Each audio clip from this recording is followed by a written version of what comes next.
విలాప వాక్యములు పాత నిబంధన గ్రంథంలో రాయబడి ఉన్నది. ప్రవక్త అయిన ఇర్మియా విలపిస్తాడనమాట. ఏమని? ఇజ్రాయెల్ దేశం అంతా పాడైపోయినది అని, వాటి కన్యకలు దుఃఖాక్రాంతులైరి, విరోధులు దాని పసిపిల్లలను చెరపట్టుకొని పోయిరి. రీజన్ ఏంటి? దాంట్లో ఉన్న కాపురస్తుల్ని, రాజుల్ని అందరినీ చెరపట్టుకొని బబులోను దేశంలోకి తీసుకొని పోబడుతున్నారు అని విలపిస్తూ ఉన్నాడు ఇర్మియా ప్రవక్త. అయితే చాలాసార్లు అతడు అట్లాగే విలిపిస్తూనే ఉంటాడు. కానీ సియోను కుమారి కన్యక, నిన్ను ఓదార్చుటకు దేనితో నిన్ను పోల్చుదును?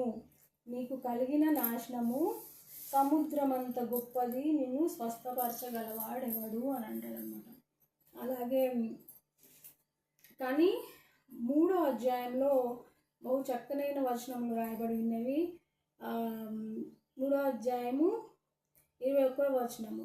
21వ వచనంలో, నాకు ఆశ పుట్టుచున్నది, యెహోవా కృపగలవాడు, మనము నిర్మూలం కాకున్న వారము, నీవు ఎంతైనా నమ్మదగిన వాడవు, నిరీక్షణాధారము కలుగునేమో అని నాకు ఆశ పుట్టుచున్నది అని అంటాడు.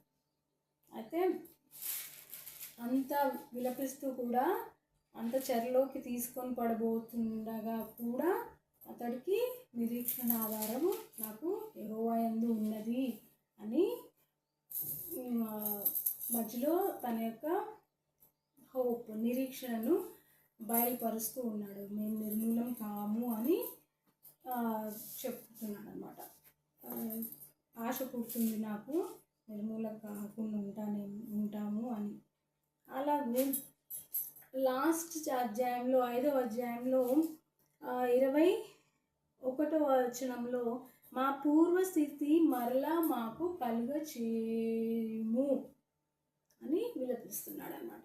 పూర్వస్థితి అంటే ముందు యెరూషలేం పట్టణం చక్కగా మందిరంలో బలులు అర్పించడం అవన్నీ జరుగుతూ ఉండేవి కదా చక్కగా. తర్వాత యెరూషలేం పట్టణంలో ఎవరు చెరపట్టబడిన వారు ఎవరు లేకుండా, అట్లాగే పూర్వస్థితి మాకు మరలా కలుగచేయము అని ప్రవక్త అయిన ఇర్మియా విలపిస్తూ ఉన్నాడు అన్నమాట. మనం ఇవాళ విలాప వాక్యములు ధ్యానించుకుంటూ దేవుడిచ్చిన చక్కటి అవకాశం కొరకు దేవునికి మహిమ చెల్లించుకుందాం. దేవుని నామముకు మహిమ కలుగును.